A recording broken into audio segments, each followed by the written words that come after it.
the show. Today we have an icon of AmaZulu and a Bafana Bafana star, one of the greatest footballers to come out of Durban. George Dearnaley and I grew up in Montclair. We both dreamt of putting on the green and gold for Bafana. George actually worked hard enough to get to play for Bafana, whereas I just blew up post boxes. So George Dearnaley, absolute pleasure to have you on the show. Thank you so much for doing this. Always a pleasure, Johnny. Always good to see you. Good to see you, Bato. So George, what is your favourite story about the World Cup? So I'm very fortunate that I've actually been to 4 World Cup tournaments. So I went to the one in 1994 in America. I met up with a bunch of South African guys and we did a road trip from Toledo, Ohio, all the way down to Orlando, Florida. The amazing thing was after our last match in Orlando, which was a quarterfinal, I went back to Erie, Pennsylvania, and I was coaching up there. And we actually got invited to the World Cup final by the guy we were working for.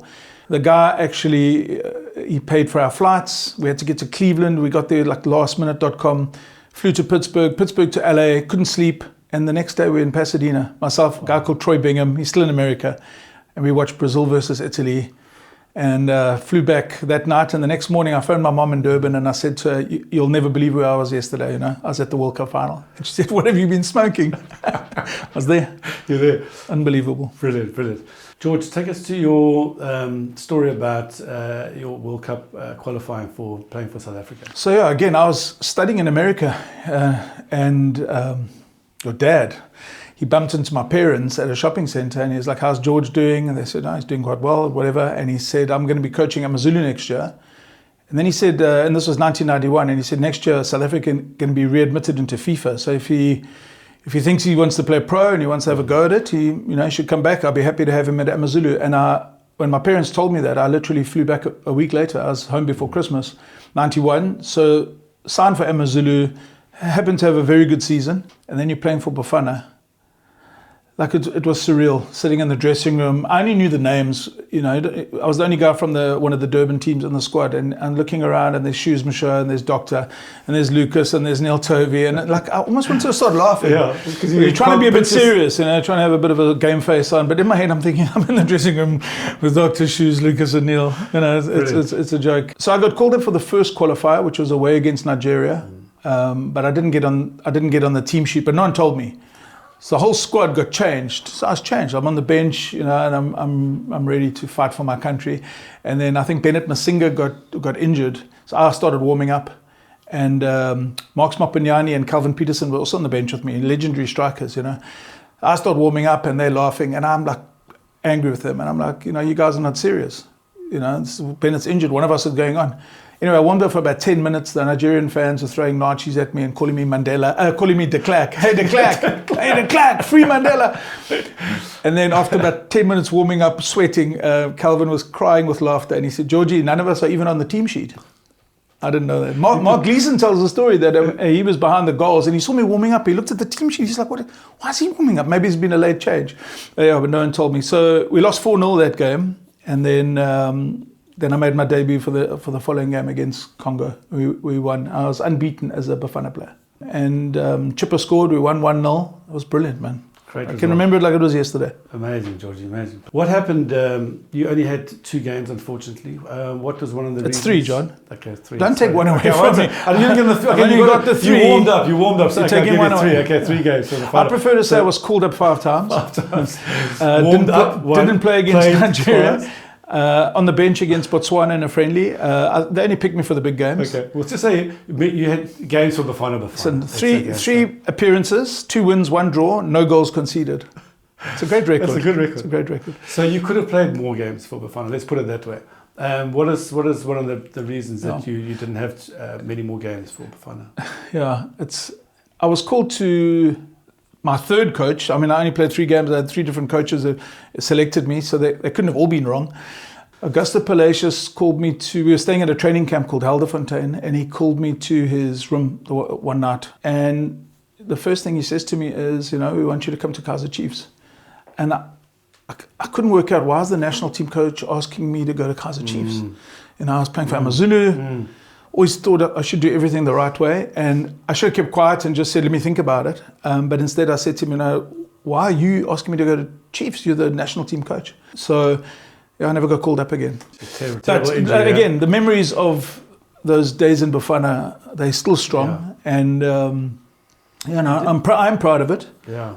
There's times when I wish I could have done more, but that's life.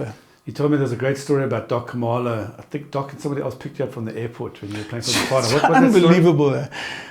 I mean, I don't think people understand the chaos that SAFA was in those early days. It was really new. Changed. It was really new for everyone, So I get called up. I remember Junior Njela, the team manager at AmaZulu, had like training the one night. He comes with a fax. Hey, guys, George has been called up to Bafana. And all the guys are like, it was brilliant. My teammates. And anyway, I'm very nervous because a couple of weeks earlier, we'd beaten Chiefs in a league game. And I'd actually had a bit of a run-in with Lucas. I hit him with my shoulder. Centre forward, you've got to put a marker. You've got to take You Lucas let out. defenders know, hey, I'm also here. You've got to take the Chief out. Those days, they could tackle you from behind as long as they eventually made contact with the ball. I mean, they go straight through the back of you and then point at the ball, and the ref was like, oh, you got the ball. And you're like... So I'd hit Lucas with the shoulder early in the first half, my marker, and he'd gone down. But later on in the second half, when the ball was on the other side of the field, he very sneakily came up behind me and gave me a little jab in the jaw. So now I'm thinking I'm going up to Joburg. I'm the only guy from Durban, from AmaZulu in the squad. And now I've got to go and sit with all these Chiefs guys. So I was quite nervous about that. Arrive at Jan Smuts Airport. And I don't know what to expect. So I'm in arrivals and I'm kind of looking around for a sign.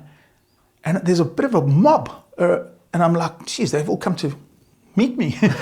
Actually, there was a mob because it was Dr. Kamala and Ace Kuze standing there. So I'm Did they have a sign? Did they have a sign for George? No, they didn't even have a sign. They're just standing there. So my little brain's going, why are they here? And then they're kind of pointing at me. And the funny thing was, I didn't even have a decent tog bag. So I had a suitcase. And we're going for a training camp. Mr. D's old suitcase. Like an old suitcase. We got a training camp. And Doc then, he was driving a VW Jetta Fox. Never forget that. I sat in the back seat and my brain is going, Doctor and Ace have come to fetch me. I'm special. Yeah, that's great. Meanwhile, it wasn't because I was special. It's because they didn't have a vehicle to fetch me, SAFA. They hadn't planned. And Doc's car was there at the training camp. So I was like, Doc, go and fetch him. Anyway, I don't think too many guys got picked up at the airport for their first cap by Dr. Kamalo and Ace Kuze. So it was brilliant. And Lucas was, as soon as I walked in the camp, I was like, where's Lucas?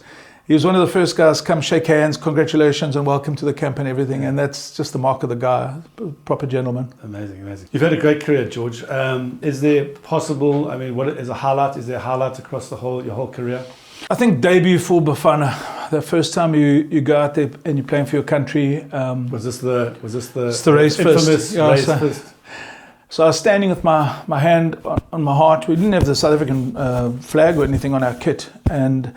And Doctor's on my left, and I hear him, tss, tss, and I kind of looked at him, and he's like doing this. So, I was playing for AmaZulu. There was still a political stuff between the ANC and Inkatha. So I said to him, is that not just like an ANC thing? So he starts laughing. He goes, no, it's for the country. So I got the raise first. And we sang, this is 1992. We sang in Nkosi Sikelel' Africa. It wasn't the national anthem then, but that's what we sang. Yeah. It was brilliant. That's the highlight. Getting into Bafana now, the current Bafana side, let's go for positives. What is the one thing you like about the current Bafana team? I think it's a very good squad. Our challenge is the lack of highest level European experience. We don't have enough guys playing in the top leagues in the world. And it's evident. Unfortunately. So, but I think that the guys have qualified. We qualified as a competitor in tough group. We had Nigeria in our group, and we finished top of the group despite some of the other issues we had. We've qualified through hard work, through good performances, through blood, sweat, and tears, basically. And the 3 points were docked, right? And 3 points were docked. Yeah, exactly. That's a miracle. So give the guys some credit. We've qualified. Yeah. And I think we mustn't ever become complacent and arrogant, like, oh, we should be at every World Cup. Yeah. You've got to fight for that. So I think there's more positives than negatives. And I think it's a very well-balanced squad. Let's talk about the Mexico game. What is your overall assessment of the performance against Mexico? So before you go to performance, you need to start with the situation. You're playing a host nation in a stadium that they haven't lost in for 8 years, in front of a football fanatical country. We think we're fanatical in South Africa, but our passion is often a little bit spread across rugby and cricket, Yes. everything. These other countries, they only have like one sport. And so everyone's a football fanatic.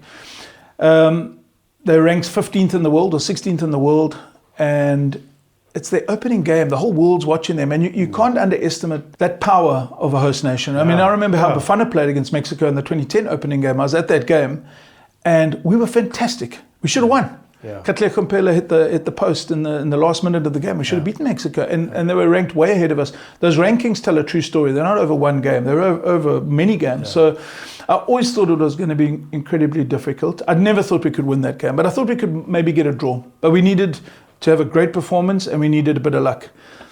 And unfortunately, the performance wasn't great. I think Hugo Bruce will be the first to say he got it wrong. He was too cautious, and there's different ways to play a low block and be very defensive. And he went for a back five, 3 central defenders and wing backs, and it was wrong. Do you think that Bafana were a team that were looking like they were not trying to win a game, but they were trying not to lose a game? They were definitely trying not to lose the game. First perception was, this is a team that's come to park the bus, and there's nothing wrong with defending, and hold out for a draw. There were some positives. One of the positives is we only lost 2-0, because you've got to go to proper hiding, and then it's going to be very difficult to go through. It would have been embarrassing as well for us on the world stage. So, but I think a lot of people forget, and it's so easy to be a couch expert, is that for every supporter who works, when you go and you do your job, you do not have the whole world watching you do your job. Yeah. That is a different pressure. You can never understand that. You can never even appreciate what that means. Those guys are human beings sleeping at night before that opening game. How did our individual players feel? Did they all sleep well? Yeah, I mean, you talk about the pressure we're under. Think about the makeup of our team. A lot of those players come from impoverished backgrounds. A lot of them would have watched Mexico, South Africa 2010, the World Cup. They were 10 years old. They dreamt about one day playing for South Africa. Now they play against Mexico. I mean, just explain what do you? I mean, for them to walk out into that field, do people around the world realize, and in South Africa realize what it takes for a young man like that to make it to that stage? 80,000 people, billions watching. I don't think any of us. I mean, I've played in front of 80,000. I couldn't sleep the night before. Yeah. But I don't even think I understand the pressure that they were under. I never played in an opening game of a World Cup. I think the situation is so extreme that it's impossible to understand what that pressure is on those individual guys. The Mexicans were definitely also under pressure. There's no doubt about that, the players, but they had huge advantages. I mean, they hadn't lost at that stadium for 8 years. And the stadium itself is at 2,200 meters above sea level. There's not a facility in South Africa that's, Joburg is 1,200 meters, I think. And sure, they've been there for a week, but you're far from home. So I don't think we must dwell on it. I think the country must just get behind the guys, and we're there. Yeah. And who knows, you get something in the second game. Has this now become a do or die for Bafana? You've got to get something from this game. We've got to try and get 3 points for this game. There's no doubt about that. So I think we'll see a big difference in how we set up, in our game model, and in selection, obviously. What is the key thing that needs to change for us to turn it around on Thursday? We need to have more of a threat. We had. I really felt sorry for Lyle Foster and Ikram Reyners against Mexico, because in the formation we had with the 2 attackers, what they did for almost 89 of the 90 minutes was just literally shuffle across the field defensively, while the Mexican back 4 had the freedom of the universe to just pass the ball around at the back. And as a centre forward, you almost want to save a lot of your energy for the attacking moments, to make your runs in behind or near post runs or whatever. They used up a lot of energy just shuffling backwards and forwards, trying to, screen the Mexican possession at the back 4 there. And then you've got Oswin Apollos, who was on the bench, who's a proper threat. In fact, I think he might even be our top scorer in the last couple of months.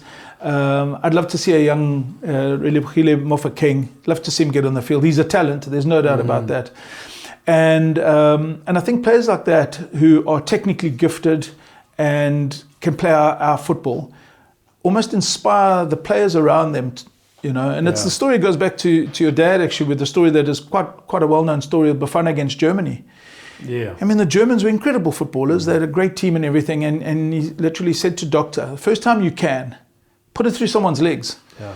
just to remind everyone in South Africa, we can also play this game. And I think he ran it through, I think it was, I can't remember the German player, but he rolled it straight through his legs. I think it was Moller. I think it was either Moller. It was Andreas Moller, I think. And he got benched because he got No, but I think the rest of the Bafana guys kind of, remember, Clive said we're going to do that. We can do it. They're only human. Yeah. So, and when I used to play at AmaZulu, and you're playing Chiefs, it was always the biggest game of the year. And Clive would say to us, if those guys were wearing any other colours, you wouldn't have that same respect or fear for them. If they were wearing white T-shirts with blue stripes. It's almost that club badge. It's also psychology. It's all psychology. It's all psychology. Talking about that German game, all the players, the buses pulled up together. All the Bafana players were in the bus, and they started Linda and Dot, and they all started taking pictures and talking about there is Muller, there's Jürgen Klinsmann. And so my dad got into the changes and said, "Listen, guys, I didn't see any German players saying, oh, there's Dr. Kamala, there's Phil Masinga." You got to turn this around now. They're not superstars. They're, like you said, they're just 11 men. And but that's also a psychology problem in South African football. Yeah, of course. We've got big fish in very small ponds, and most of the guys who play for Chiefs, Pirates, Sundowns, no one talks about them in France, Germany, Italy. Yeah. But here, people always talk about them, so you almost have this inflated sense of self, of how good are we as footballers in South Africa. And on that note, who do you think of the Bafana players, which player needs to step up and what do they need to do in order for us to take it to Czechia on Thursday? Well, Tebogo McQueen is one of our best players. He's a playmaking midfielder. He's technically he's gifted. He's one of the inspirations of Sundowns being such a dominant force over the last few years. I think if Tebogo can play, if Oswin starts and he gets on the ball, and one of the things we have in abundance is skill. You've got to pick the right moment to show it. But I think one or two dazzling moments in the first 10, 15 minutes lift everyone up, a little bit more confidence in the team. And I really hope just for a good performance, and then the rest will take care of itself. If I can ask you, if you were in the change rooms, you were the coach, what would be the things that you would? I think Hugo Bruce is a very experienced, very honest coach. I don't think he pulls punches. I imagine that the team talk afterwards, and probably some sort of video analysis, would have been quite brutal. And I think he would have taken his share of the blame. But you can't go and play your next game all still under a cloud. So the key thing would be the game's done. Can't go back in time and turn that around. What we can do is we can pitch up for the game in Atlanta, shoulders back, head up. Don't forget who we are. We came all this way. Yeah. Consider that it's your last game of the tournament. How would you play if I told all of you this is your last game in a Bafana jersey? What wouldn't you do? And get that energy. I don't know, maybe they could fly me over. Can you send this to Hugo quite quickly? Grant Johnson. But I think that's the model you've got to have. Guys, we've got to give everything here. There's no saving anything now. That opening game, I definitely think the nerves and the situation, the occasion, whatever, definitely held us back a bit. Now this game, you've got to go for it, make your own luck, and then we take it from there. Do you think we can still qualify? Can we get out the group? Yes, we can. Make history? Yes, we can. There's 12 groups, and 8 of the third best teams qualify. I mean, it's the easiest World Cup to qualify for. From the group stages, because there's 48 teams. Yeah. So I think you've got to get one win out of your next 2 games and keep the goal difference. I think you could probably go 3 points, because in some of the groups there are teams that are, let's call them whipping boys. There's some smaller teams that are brilliant to get to the World Cup, but I think that's it. Yeah, and Paraguay was a surprise, right? Against United States. No, I wasn't surprised by the result, but the scoreline.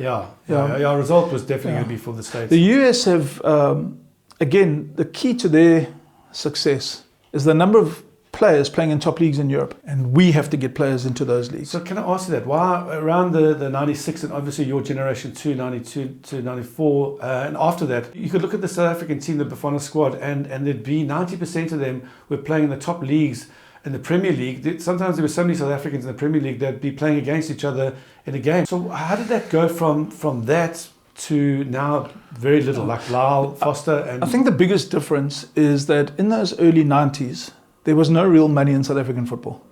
I think the best paid player was probably on 10,000 Rand a month, at one of the big Joburg clubs.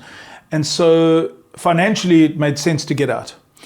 I think the big three in South Africa, Pirates, Chiefs, and Sundowns at the moment, the guys live a great life. If you're one of the top players in those three clubs, the challenge is you probably couldn't earn the same money in Europe at this level. You'd have to go there and almost prove yourself. And no one's just offering you, £100,000 a week because you've got no European experience. Whereas a young player playing in Italy or France, whatever, who's done well, has already got European experience. And then the English Premiership clubs will take that chance. It's a little bit more of a calculated risk. True. My opinion is that a lot of guys are not prepared to go and do the hard work at a lower level in Europe with the idea that you might then crack it in the big leagues. You're right. So I think it's safer to be here. I think the World Cup is your best showcase, and the CAF Champions League. So definitely. These World Cup performances for one or two of our youngsters. Mbokazi is the guy that has gone straight into the MLS from Orlando Pirates. He has been a superstar in the MLS, and he will go to Europe. I'm convinced about that. Yeah. He's young, he's left-footed, he's built like a tank. He's so strong. And he's quick. He can do everything. And that's a great success story of a guy that was literally discovered playing in a rural tournament in KZN, and a few years later, playing overseas, playing in the World Cup. It's a great story, and that's the example we need. A lot of our youngsters to look at him and go, that can be me. But talent is not enough. World Cup, very exciting. First of all, let's look at the African teams. We're following the African teams. There's 10 teams in the World Cup. Who do you think's got a chance? And do you think anyone will get to the final? Will it be our World Cup? No, it won't. It won't be our World Cup. I can't see that happening. But I think Senegal, after having the AFCON taken away from them, I think Senegal will be a big surprise. They want to prove a point. But revenge is on the cards. They got fantastic players in Ivory Coast as well. So I mean, we always support the African teams. We always want them to do well. But I don't think this is the World Cup where we're going to win it. I can't see that, purely because I think Spain and France are incredibly strong. And it'll be a big surprise if neither of those teams make it to a semi-final, unless they play each other in the quarterfinal. But this one's not for Africa. And some of the stars, African stars, who's the biggest star, do you think? Well, the guys who play for Man United, obviously. Ahmed Diallo. No, I think like a guy like Mo Salah has got a point to prove. And I think Mamouche, who plays for... what's that other team in Manchester? They're blue. They're blue. Stockport. They've got some threats up front, and I think the North African teams, their club football has got stronger. You can see how they do well in the African in the CAF Champions League. I think there's so much quality. So I hope apart from South Africa, I hope those teams really do justice to African football. And your prediction final? Who's going to win it? I think France. Not Spain. And I'll tell you why. And Portugal got some great players. They're let's call them a little bit of a dark horse maybe, because I think Ronaldo can be a big distraction actually. He's definitely past his best, but to score goals for them. Do you bring him on? Do you start? They don't have a guy that can score goals like he can score goals. But Vitinha and Nunes and Bruno Fernandes, the best player in the world at the moment for Manchester United. So how many times? France. Just put a bet on how many times you're going to mention Man United or Man United players. Did I mentioned Manchester United, the best team in the world? But a lot of countries, they have a nucleus of players who play for a certain club. And if that club's done well in European football, then that's what you build on. So the Spanish coach, for example, there's no Real Madrid players in the squad. They had a shocking season. I can imagine. Weird, how do you lift those players up coming to the national squad surrounded by Barcelona players who've won the double? So I think Spain are based on a Barcelona team, which is a very strong team.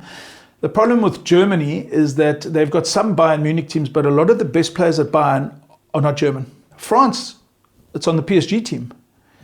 So, and PSG were incredible, and thank goodness they beat Arsenal in the Champions League final. Yes. Saying that as a Man United fan. But saying it as a Spurs fan. I've never been... They would have been insufferable if they'd won. We would have had to admit that it was actually a decent Arsenal team. Well, you and I have never been as big PSG fans since the morning of the Champions League final. Still got your replica kit?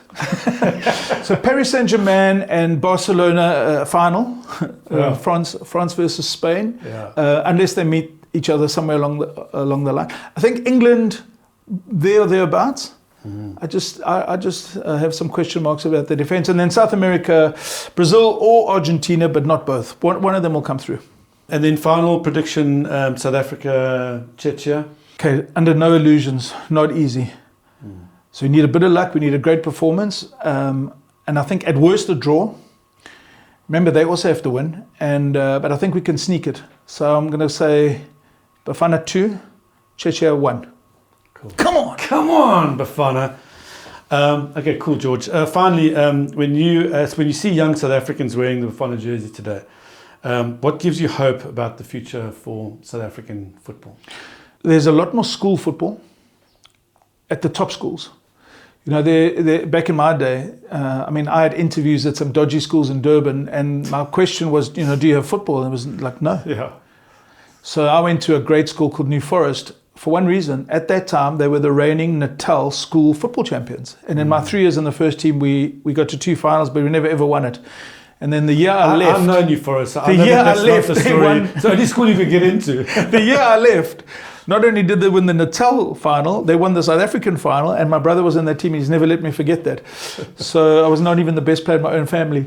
So school football's grown. That's a great base of players who are getting a good education at good facilities, good training. So there's a much bigger level of grassroots development in South African football that's coming through. A lot more school football, a lot more amateur clubs. I see the diversity. Youngsters who want to play for their country. Yeah. So imagine guys like Teenage Gladler, Marx Mapanyani, Professor Ngubani. When they grew up, they couldn't have had the dream to play for South Africa because it wasn't an option. We didn't have it. But now you can dream. Yeah, you can, Every kid in this country can dream about playing for Bafana and playing in a World Cup. And that gives me great hope for the future. I think our structures are still bad, South African football structures. I think we need a school of excellence, an academy in every province. Money should be poured into that to develop the players.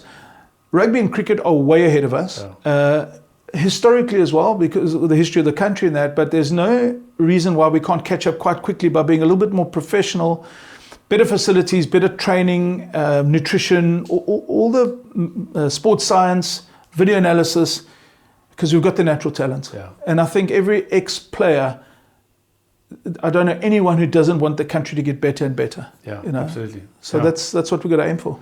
Absolutely. And look out for the Clive Barker Foundation, pushing young kids, developing youngsters, and we need you involved. I'm going to be at the tournament. I might even bring my boots. George Dearnaley, absolute pleasure talking to you. Thank you so much for your time.